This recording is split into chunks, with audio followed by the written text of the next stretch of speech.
બહાર વરસાદ પડી રહ્યો છે. અમે ગરમા ગરમ બ્રેડ પકોડા બનાવી રહ્યા છીએ.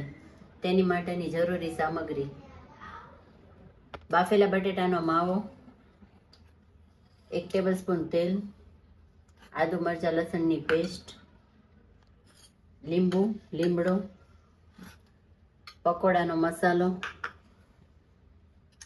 હિંગ, હળદર અને થોડીક રાઈ, કોથમીર. સૌપ્રથમ પકોડા બનાવવા માટે 1 ટેબલસ્પૂન જેટલું તેલ મૂકશું. તેમાં થોડીક હિંગ નાખશું.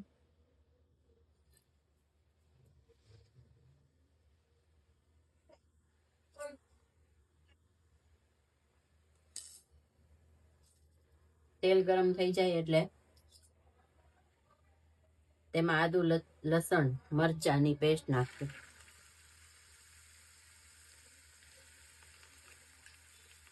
અને મીઠા લીમડાના પાન. મીઠા લીમડાના પાનથી સ્વાદ સરસ આવે છે. થોડા કટકા કરીને થોડા રાખવાના.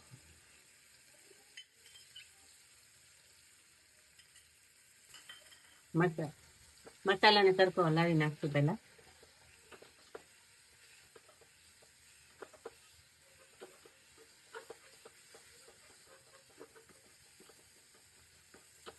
થોડોક તતડાઈ જાય એટલે તેમાં હળદર નાખશું.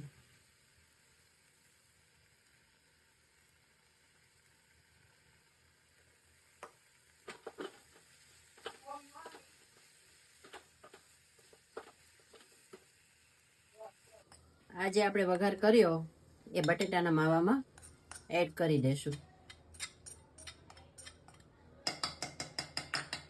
ત્યાર પછી થોડોક પકોડાનો મસાલો,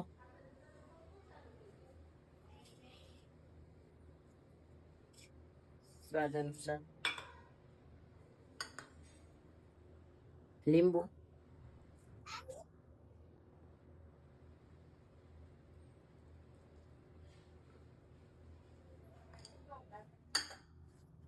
અને કોથમીર.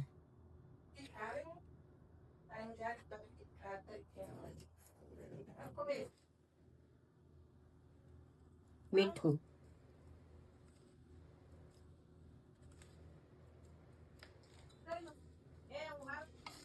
ત્યાર પછી આ બધો મસાલો આપણે સરખો હલાવી નાખશું.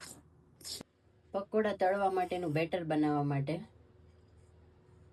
500 ગ્રામ જેટલો ચણાનો લોટ લીધો છે અને ચોખાનો લોટ 1 વાટકી એડ કરું છું. એમાં ચોખાનો લોટ એડ કરવાનું કારણ કે તમારા પકોડા ક્રિસ્પી બને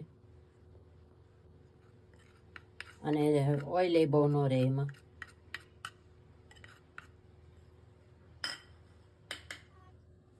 સ્વાદ અનુસાર મીઠું,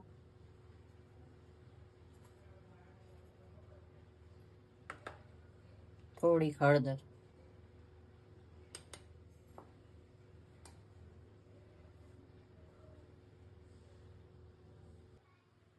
પાણી એડ કરતા જશું.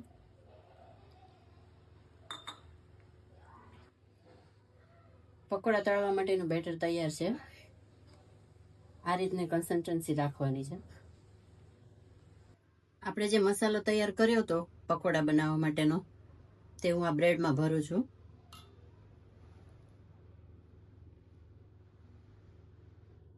આ રીતે બધી બાજુ સરખી રીતના બેસી જાય માવો એ રીતના ભરી લેવાનું.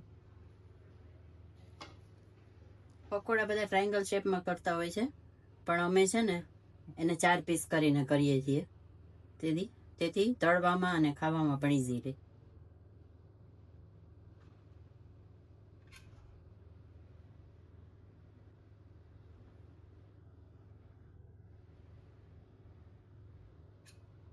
આ રીતના નાના 4 પીસ કરી લેવાના.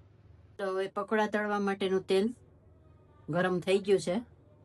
આપણે તળવાનું શરૂ કરી દઈશું. હવે જે આપણે બેટર બનાવ્યું હતું ચણાના લોટનું, ચોખાના લોટનું એવું નાખીને એમાં બ્રેડ ડીપ કરી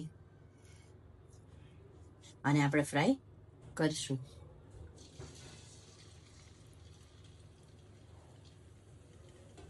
તેલ બરાબર આવી ગયું હોય તો જ તમારા પકોડા સરસ ઉપર આવી જશે, નકર નીચે ચોટી જશે, એ ખાસ ધ્યાન રાખવું.